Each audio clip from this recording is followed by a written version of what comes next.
नमस्कार दोस्तों आज के इस वीडियो में हम बात करेंगे दिल्ली हाई कोर्ट की एक रीसेंट जजमेंट के बारे में जो काफी इंटरेस्टिंग है काफी मायने में। और इसमें क्या हुआ कि ट्रायल कोर्ट ने एक्यूज को, जो 3-4 एक्यूज थे, सबको डिस्चार्ज कर दिया at the stage of framing of charge. Right. उसके अगेंस्ट विक्टिम ने अपील करी और कोर्ट ने उसको सेट असाइड कर दिया ऑर्डर को।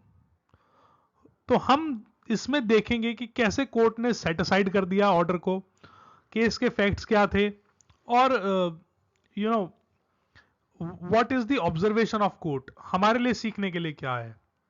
राइट। तो सबसे पहले दोस्तों हम केस के फैक्ट्स देखते हैं।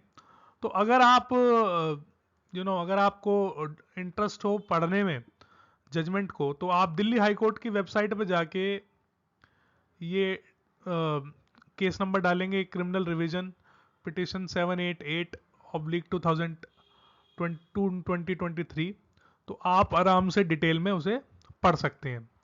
राइट। अब हम ब्रीफ में देखते हैं कि फैक्ट्स क्या थे, उसके बाद हम देखते हैं कि कोर्ट की क्या ऑब्जर्वेशन थी। तो briefly stated, the facts of the present case are that on 10th of January 2019 a PCR call was received by DD number 14A regarding a quarrel between prosecutrix and accused, respondent number 2। ठीक है, कि यानी कि एक लड़की के और एक आदमी के बीच में झगड़े की खबर मिली पुलिस को। When police reached the spot, it was found that the prosecutrix and her sister-in-law had already been taken to hospital for medical examination by the PCR। यानी जब तक कि कंसर्न थाने की पुलिस पहुंची, उससे पहले जो पीसीआर थी वो लड़की को और उसकी सिस्टर इन लॉ को मेडिकल के लिए हॉस्पिटल ले जा चुकी थी। The MLC of prosecutrix and her sister in law was conducted on 10th of January 2019 and in which both the victims had given an account of their incident। यानी कि उन्होंने एमएलसी करने वाले जो डॉक्टर था उसको बताया कि हमारे साथ क्या हुआ है और क्या कुछ घटा है। However, after that matter has been compromised between the parties on the same day and the parties did not initiate any legal action। Right। उसके बाद क्या होता है दोस्तों, 25 जनवरी 2019 को, यानी कि आप देखिए घटना से 15 दिन बाद, the prosecutrix has sent a complaint to PS Paschim Vihar alleging that on 10/1/2019 at around 9 a.m. while she was taking a stroll with her two sister-in-laws and was passing near her house, accused respondent number 2Y, who was tenant in the house owned by the prosecutrix, has called her and attempted to rape her। Right। अब यहां लड़की कह रही है कि 15 दिन बाद accused number 2, यानी कि यही एक्यूज उसको, जो उसका किराएदार था, उसको कॉल करता है और उसको रेप करने की कोशिश करता है। Right. Now it was also stated that he had threatened the prosecutrix that in case she informs the police, he would kill her and her family and would also falsely implicate them in criminal case। It was also alleged that accused Y had even threatened the prosecutor that he would retain the illegal possession of property in which he is tenant, and thereafter, as alleged, the son of accused Y, wife of accused Y, daughter of accused Y, also gave beatings to the prosecutrix. Y had also sexually assaulted sister-in-law of the prosecutrix। It was further alleged that accused Y had also made his dog attack the prosecutrix and her sister-in-law। यानी कि उनके ऊपर उसने कुत्ते को अपने जो है अटैक करवाया और उन सबने, पूरे परिवार ने मिलकर उनको पीटा। On the basis of allegation, present FIR was registered against all the accused person under section 323, 354, 354B, 506, 509 IPC, यानी कि पीछा करने की, मारपीट की, धमकाने की, इस तरह की FIR हुई. The statement of prosecutrix and her sister-in-law was recorded before learned magistrate on 31 January. After the completion of investigation, charges was filed against the accused person under section, इसमें 376 ऐड कर दिया, and the allegation against the respondent number 2 were under the section 376, 506 and all the other sections. Against the respondent number 3 इसमें 376 हटा दिया, बाकी सब है. और against 4 and respondent number 4 and 5 323, 506 and 34. तो मतलब बेसिकली अलग अलग एक्यूज के अगेंस्ट अलग अलग एलिगेशन होगी, यानी कि जो मेन एक्यूज था उसके अगेंस्ट मेन सेक्शन हो गया 376 का, पीछा करने का, स्टॉकिंग वगैरह का, और ये सब उसमें सेक्शन लग गए, और मोलेस्ट करने का. और बाकी जो उसके संगी साथी थे, उसका बेटा वगैरह, उस पर भी ये लग गया. 376 नहीं लगा, और फिर उनके जो वाइफ वगैरह है या वो है उन पे 323, 506 और 34 IPC लग गया. राइट. अब यहाँ जो केस है, केस ये है, एक्यूज की साइड से केस ये है कि इनके बीच में प्रॉपर्टी डिस्प्यूट है और ये रेप का एलिगेशन फॉल्स है अकॉर्डिंग टू दी एक्यूज का प्रेजेंटेशन ये है इस केस में, जब आप जजमेंट पढ़ेंगे तो. ठीक है. और लड़की अलेज कर रही है कि इसने मेरे को रेप करा है. ठीक है जी. तो अब हम आगे देखते हैं.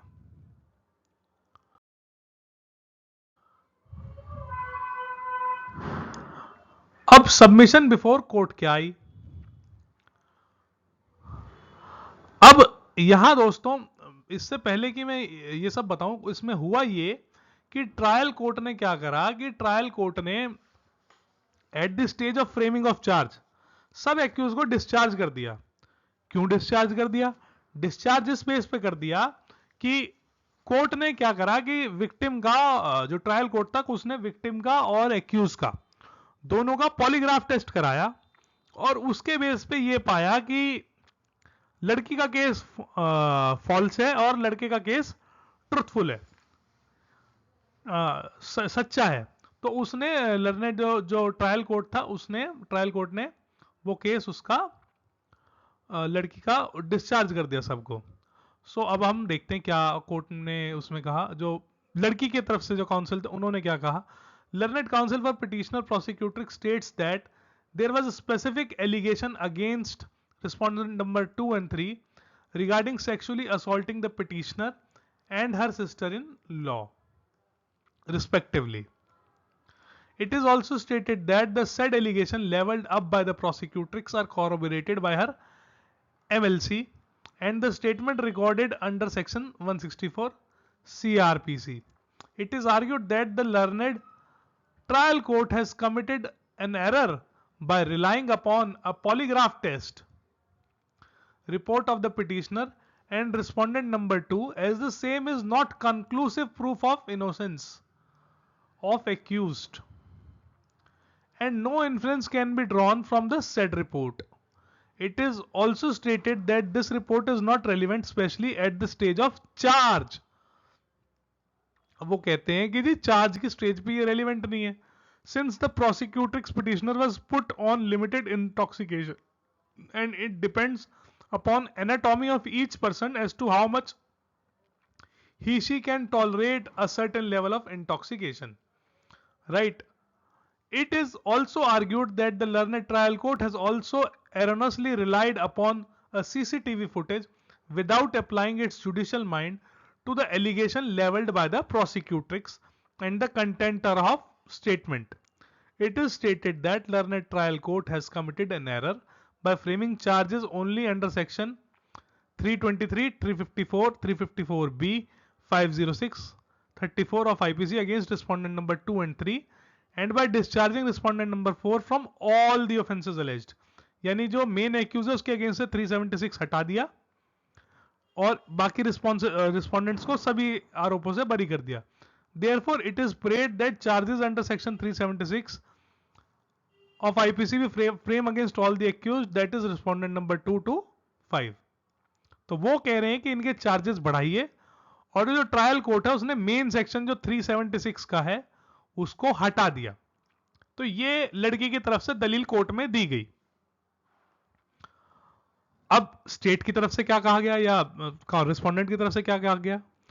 पर contra, learned counsel for respondent argued that there is no infirmity in the order of learned trial court, and it is stated that learned trial court has discharged all the accused person under section 376-34 of IPC, and respondent number 1 to 5 from all the offences by way of reasoned order, and after considering the polygraphic test report, CCTV footage and statement of witnesses, which warrants no interference. Thus it is prayed that present petition be dismissed. यानी कि अब वो ये कह रहा है accused की जी reason जो है जजमेंट जो है बड़ी रीजन जजमेंट है, और एक एक्यूज के अगेंस्ट जो है 376 हटाया है, बाकी के अगेंस्ट सब कुछ हटा दिया, तो कोई और दिक्कत नहीं है ऑर्डर में, ऑर्डर बिल्कुल ठीक है, राइट। उसके बाद क्या होता है दोस्तों? तो कोर्ट, वैसे तो कोर्ट ने बहुत सारी जजमेंट डिस्कस करी है इस जजमेंट में, लेकिन मैं सिर्फ सज्जन कुमार की जजमेंट जो जज साहब ने रिलाई करा है, मैं सिर्फ वो डिस्कस कर रहा हूं। आप चाहें तो पढ़ सकते हैं जजमेंट। तो कोर्ट ने कहा, द जज while considering the question of framing of charge under section 227 of CRPC has undoubted the power of sift and weigh the evidence for limited purpose of finding out whether or not prima facie case against the accused has been made out। यानी कि क्या प्रथम दृष्टया case accused के against बनता है, सिर्फ इतना देखना है। अभी बहुत ज्यादा आपको एविडेंस को, गवाहों को बहुत ज्यादा उसकी जुडिशियल जुडिशियल उसको आपको नहीं एड्रेस करना at the stage of framing of charge. The test to determine prima facie case would depend upon facts of each case, right? दूसरी बात जो इसमें जो इस जजमेंट में कही, यानी जिस जजमेंट पे कोर्ट ने इस मैटर में रिलाई करा सज्जन कुमार की जजमेंट के ऊपर, तो जो दूसरी पॉइंट सज्जन कुमार की जजमेंट में कोर्ट में कहा गया, where the material placed before the court disclose grave suspicions against the accused which has not been properly explained, the court would be fully justified in framing charge and proceeding with the trial। यानी कि अगर तगड़ा संदेह है court को और उस संदेह को अच्छे से एक्सप्लेन नहीं कर पाता एक्यूज्ड, तो प्राइमा फेसी उसके अगेंस्ट चार्ज बनेगा। The court cannot merely act as mouthpiece of prosecution, but has to consider the broad probabilities of the case, the total effect of evidence, and the document produced before the court. Any basic infirmities, however, at this stage cannot be a roving inquiry into pros and cons of the matter and weighing the evidence as if he was conducting trial। यानी कि court को सरकारी यानी जो prosecution है उसके उसका mouth piece नहीं बनना है, और कोर्ट को जो है टोटल डॉक्यूमेंट्स को सब कुछ देखना है, और सिर्फ अगर कोई मामूली वो है उसमें इन्फर्मिटीज हैं तो उस स्टेज पे उसको देखने की जरूरत नहीं है, let the conduct trial be conducted. उसके बाद इसमें कहता है court, on the basis of material on record, the court could form an opinion that accused might have committed offense. It can frame charge, though for conviction the conclusion is required to be proved beyond reasonable doubt, and that accused have committed the offense। यानी कि अगर आपको उसे सजा करनी है, then ये आपको जरूरी है कि आप ये बियॉन्ड रीजनेबल डाउट प्रूव करें कि एक्यूज ने क्राइम करा है। At the time of framing charge, the probative value of material on record cannot be gone into, but before framing of charge, the court must apply judicial mind on the material placed on record and must be satisfied that the commission of offense by accused was possible At the stage of section 227, 228, the court is required to evaluate the material and documents on record with a view to find out if the facts emerging therefrom, taken at their face value, discloses the existence of all the ingredients constituting the alleged offense. यानी कि court को ये देखना है कि क्या जो at this stage of framing of charge कि क्या ये जो सारे फैक्ट्स हैं इनको अगर हम इन टोटलिटी देखें तो क्या ये किसी ऑफेंस की किसी ऑफेंस की कंप्लीट इंग्रेडिएंट्स हैं, right. For the limited purpose सिर्फ the weight evidence it cannot be expected even at the initial stage to accept all the prosecution states that the prosecution as gospel truth even if it is opposed to the common sense of the broad probabilities of the case. यानी कि अगर वो मतलब main बात यही है कि अगर वो प्राइमा फेसी लग रहा है कि करा होगा या इसको इसकी एविडेंस आनी चाहिए, साबित करने दिया जाए प्रोसिक्यूशन को कि इस व्यक्ति ने अपराध किया है, तो फ्रेम किया जा सकता है charge. If the two views are possible, one of them gives rise suspicion to only, and as distinct from the grave suspicion, the trial judge would be empowered to discharge the accused at this stage. He is not to see whether the trial will end in conviction or trial. Right. तो दोस्तों polygraphic test में क्या होता है कि एक machine होती है इलेक्ट्रिक, उसमें जो है जब आप से कोई सवाल पूछता है तो आपका जो हार्ट रेट, जो ब्लड प्रेशर जो फ्लक्चुएट होता है, जो रेस्पिरेटरी रेट फ्लक्चुएट होता है, उसके बेस पे हम ये ओपिनियन फॉर्म करते हैं कि कि व्यक्ति सच बोल रहा है कि झूठ बोल रहा है. ठीक है. तो कोर्ट ने इसको पॉलीग्राफिक टेस्ट को इस जजमेंट में डिटेल में डिस्कस करा है और कोर्ट ने ये कहा कि जरूरी नहीं है कि हम ये कहें कि कोई झूठ ही बोल रहा है. कई बार जब आदमी नर्वस होता है या जब एंग्शियस होता है, एंग्जाइटी होती है, कुछ और भी फीलिंग्स होती हैं, तब भी आदमी जो उसका हार्ट रेट, ब्लड प्रेशर वगैरह होता है वो फ्लक्चुएट हो सकता है. तो उसका मतलब ये तो नहीं है वो झूठ बोल रहा है ना. तो कोर्ट ने कहा कि polygraphic test is not conclusive proof कि कोई झूठ बोल रहा है. राइट. तो इसमें क्या हुआ था दोस्तों कि जब इस व्यक्ति ने, जो एक्यूज था, उसने बेल लगाई थी, उसी टाइम पे, उसी स्टेज पे इसने जो जज साहब थे, उन्होंने, जो ट्रायल कोर्ट के जज साहब थे, उन्होंने उसको ये कहा कि आईओ को कि आप इसकी लड़की का और इस लड़के का दोनों का पॉलीग्राफ टेस्ट कराइए. ठीक है. आईओ ने पॉलीग्राफ टेस्ट करा दिया उनका दोनों का.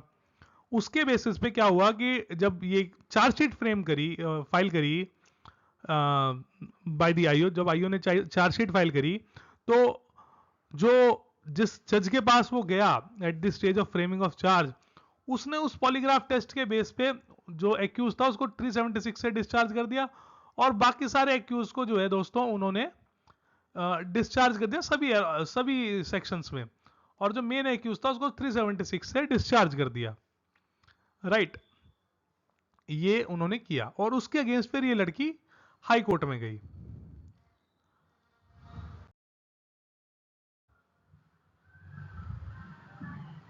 अब देखते हैं कि कंक्लूजन क्या हुआ.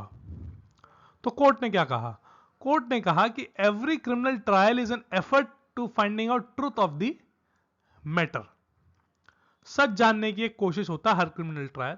दो it is important and crucial that our legal system should take better advantage of rapid advances in scientific tools which work as judicial aids, the procedure adopted in present case by the learned judge who granted anticipatory bail and passed order that IO should get conducted the polygraph test of accused and the prosecutrix as per law, and later learned trial court relying on the polygraph test and discharging the accused while making an observation that victim was lying whereas the accused was truthful without even the trial commencing are example of taking mechanical aid in mechanical manner against the settled principle of criminal jurisprudence, thus making the very foundation of such order are erroneous and illegal. दूसरा जो court ने दोस्तों observation दिया, यानी कि court ने यहां कहा कि ये तो क्रिमिनल प्रोसीजर की जो बेसिक प्रिंसिपल है उसको ही कोर्ट ने साइडलाइन कर दिया और अपने मन से ही मैकेनिकल मैनर में ही चीजों को सेटल कर दिया, राइट। उसके बाद कोर्ट ने कहा further discharging the accused primarily on the basis of outcome of polygraphic test at the stage of charge was equally erroneous. The result of polygraphic test at best could have been considered as a part of investigation and tested during the course of trial on the touchstone of testimonies of the prosecutrix and other witnesses. यानी कि court कहता है कि ये जो polygraph test हुआ ये सिर्फ इन्वेस्टिगेशन का पार्ट था और इसको ट्रायल में ड्यूरिंग द ट्रायल प्रोसिक्यूटर्स की जब गवाही होती तो ये कितना सच्चा था या कितना झूठा था इस चीज को मेजर करना चाहिए था. Other witnesses, since the polygraph test result by itself is not a piece of independent evidence, the statement of witness, the complainant and the defense of the accused and their veracity has never been viewed as technical issues. Judicial determinations are made after appreciation of evidence before the court, at the stage of charge by forming a prima facie view, and at the final stage of trial by determination as to whether or not the charge is proved beyond reasonable doubt. यानी कि ये court कह रहा है कि at the stage of forming of charge केवल court को prima facie देखना होता है और at the final stage of trial determine ये करना होता है कि क्या केस रीजनेबल डाउट के बियॉन्ड प्रूफ हो गया है.